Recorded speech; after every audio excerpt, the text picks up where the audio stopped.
important consideration of new road construction is the removal of water.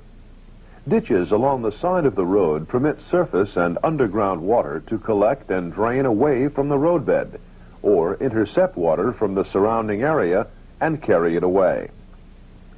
Over a period of time, these ditches may collect large amounts of silt or debris and may become overgrown with heavy vegetation.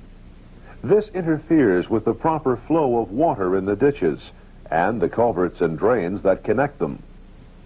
Water that does not drain away properly will soak the base material of the roadbed, causing serious maintenance problems, such as potholes, cracking, settling or depressions, or complete surface failure. A well-maintained ditch will prevent road failure and help keep the roads in good condition. This videotape will focus on the procedures involved in the mechanical cleaning of unlined ditches. But before we see the cleaning procedures, we will review the structure of a ditch and how it functions to protect a road and the adjacent property. Using this ditch as our example, we can look at 4 parts of any ditch. They are the road shoulder, the ditch inslope, the ditch backslope, and the ditch flow line.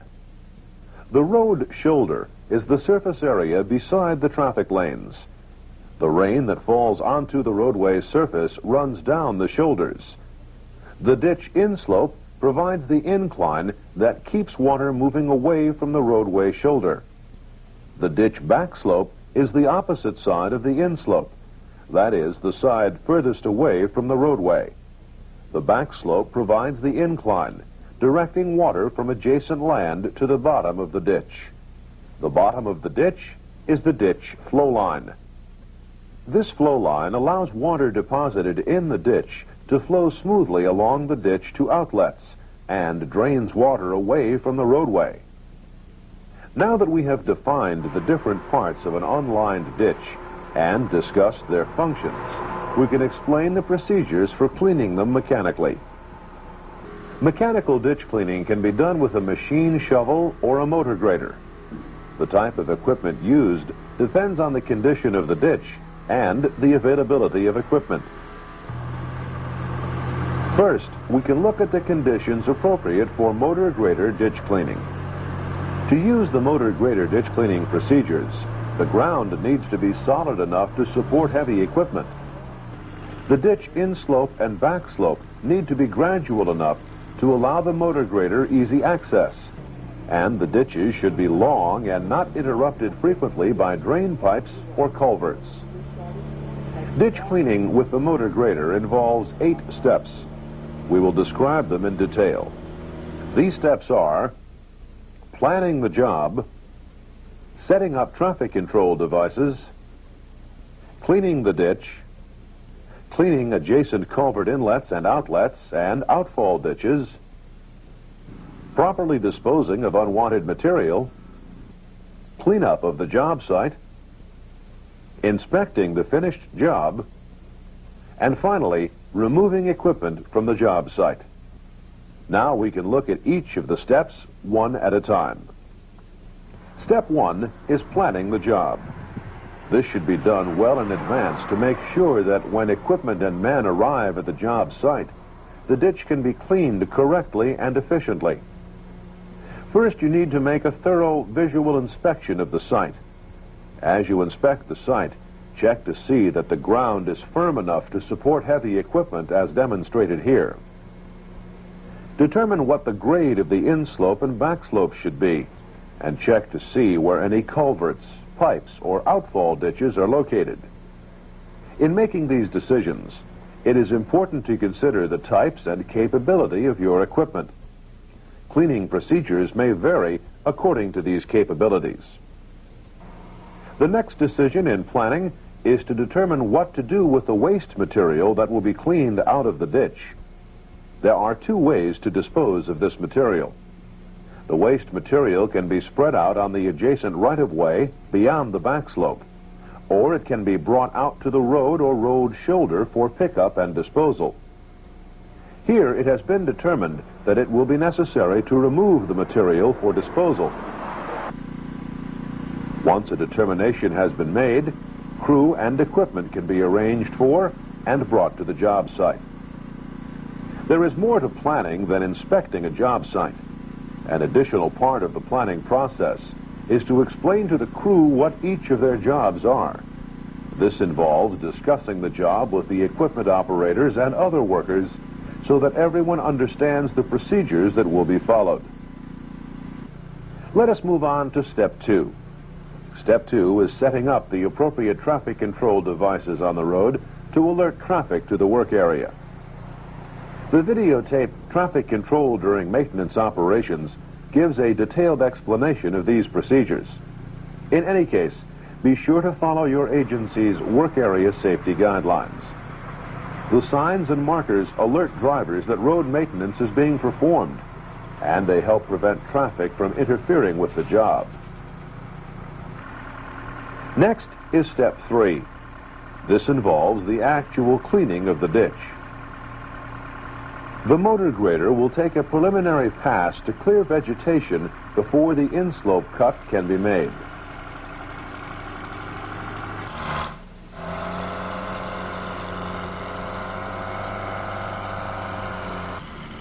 Here, this vegetation is being moved up onto the road surface. Now, the motor grader blade should be positioned so that its edge touches the bottom of the ditch at the flow line. As the motor grader moves forward, the blade cuts along the flow line to remove mud, silt, and other material that has collected at the bottom of the ditch. Notice that the material rolls smoothly up off the blade, away from the flow line, and forms a windrow on the shoulder. The motor grader continues to follow the flow line of the ditch. Notice that the blade restores a smooth flow line on the inslope and makes the ditch bottom uniform so that water can flow properly along the ditch. As you can see here, the windrow has been moved from the bottom of the ditch onto the shoulder. The motor grader returns to the shoulder and backs up to the starting point to continue moving the windrow onto the road surface. Notice that the blade has been set so that it can move the material onto the road without cutting the road or shoulder surface. The next procedure in this job involves cleaning the back slope of the ditch. In this case, the motor grader is positioned over the inslope, with the opposite edge of the blade now touching the ditch bottom. The cut that is made along this edge of the ditch redefines the ditch shape on the back slope side and clearly establishes the flow line at the bottom.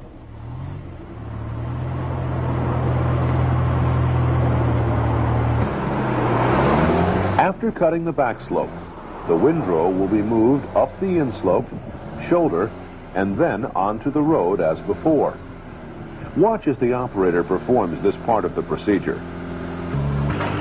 This pass moves the windrow taken from the back slope and ditch bottom up off of the ditch inslope onto the shoulder.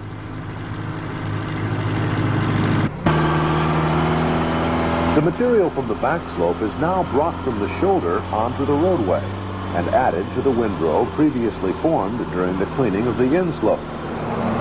As the grader finishes this section, we can begin Step 4. Step 4 is cleaning outfall ditches, culvert inlets, or drain pipes. These areas usually need to be cleaned by hand, since access to them is difficult with large, heavy equipment.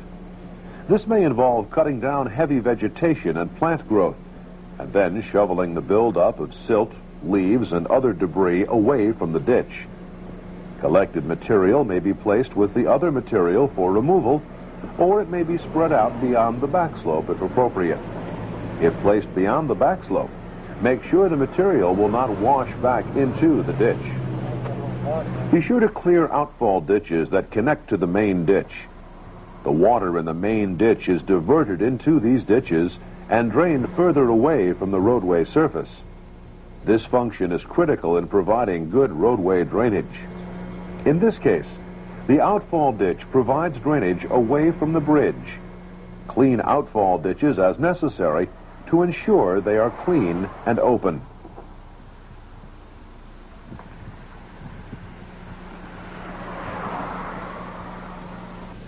In some locations, there also may be culverts or pipes that drain water from the ditch.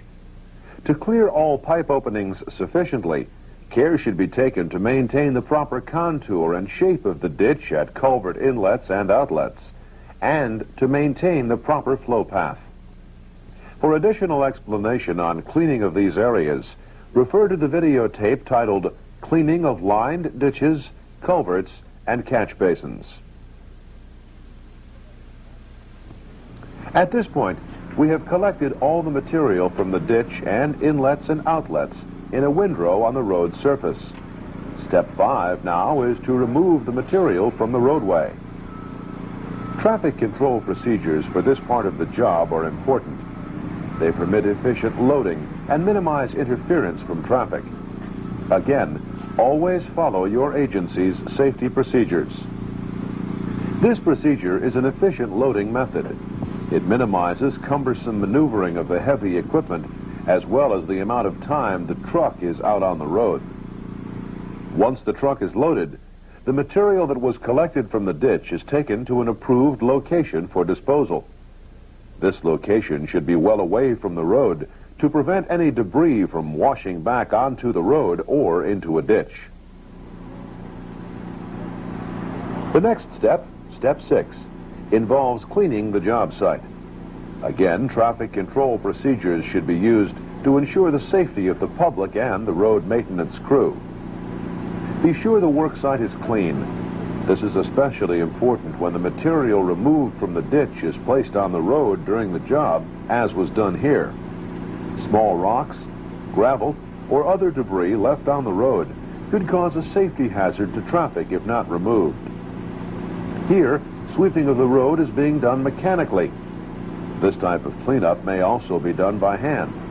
The important thing is to clear the road of unwanted material. Once the job site is clean, you are ready for step 7. This is an inspection of the ditch. Be sure that the flow line is uniform, with no high or low spots. Also check that the ditch contour is correct, that the slopes are smooth, and that the outfall ditches, culverts, and pipes are clear and unobstructed. Keep in mind that the cleaned ditch should be able to handle the flow of water down the slopes, provide a proper flow path along the ditch bottom, and permit smooth flow through outlet structures. After you have determined that the ditch is properly cleaned, you have one final job responsibility, step 8. It involves removing traffic control devices and equipment from the site. First, remove the traffic control devices used during the maintenance procedure. During this time, care should be taken to continue traffic control. Once all safety devices and equipment have been cleared from the roadway, you and your crew can move on to the next job site. That concludes the detailed explanation of the 8 steps for machine ditch cleaning with a motor grader. Now we will review each of these steps briefly. These steps are: 1. Planning the job. 2.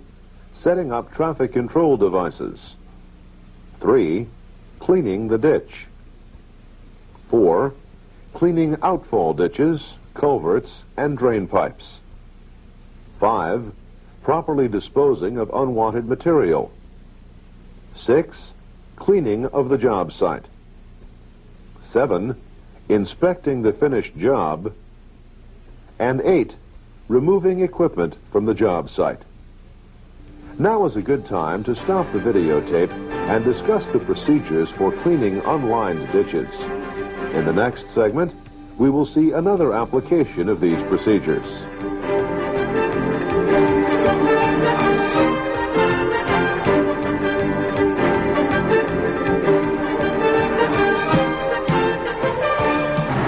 Here is another ditch that requires cleaning. Even though this ditch is designed differently, The same 8 steps can be followed for cleaning unlined ditches. Follow along as our supervisor uses these 8 steps. Step 1 involves planning the job. First, you need to give a visual inspection of the site. Remember, this inspection will determine the correct type of equipment needed and the proper cleaning procedures. This ditch has conditions that are appropriate for machine shovel ditch cleaning.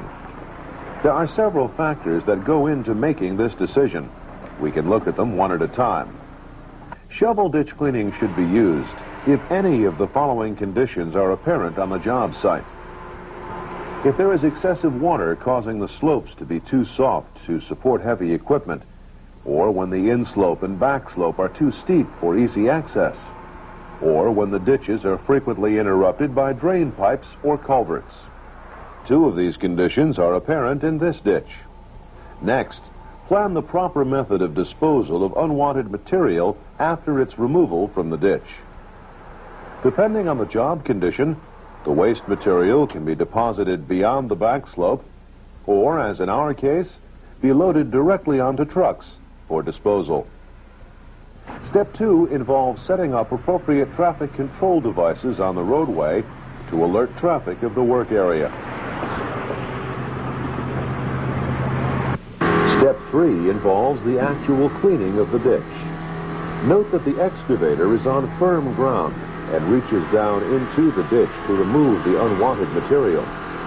Then it loads the material directly onto the truck for disposal at a designated dumping area.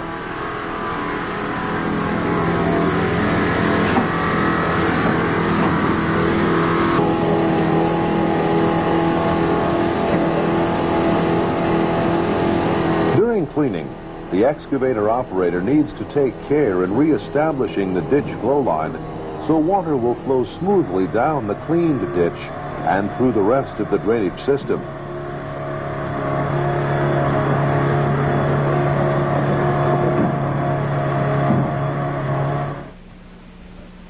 Step 4 will be hand cleaning of inlets and outlets.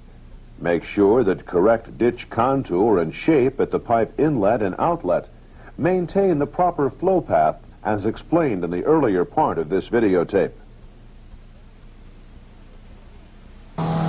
Now we can begin step 5. This is the procedure for disposal of waste material. Here, waste material should be hauled well away from the ditch location. This prevents any debris from washing back onto the road or into the clean ditch. Once the waste material has been removed, step 6 follows. This is generally cleaning the job site. Clean the roadway and shoulders of unwanted material which could cause a safety hazard to traffic if not removed. Now, step 7. Inspect the finished ditch. Check the ditch contour and flow line to make sure there are no high or low spots.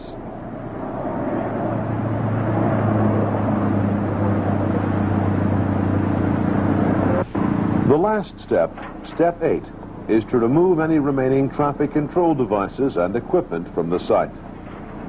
This concludes the procedures used when ditch cleaning is performed using either a motor grader or a machine shovel. If properly followed, these procedures will result in a clean, well-maintained ditch, an essential part of a well-maintained road.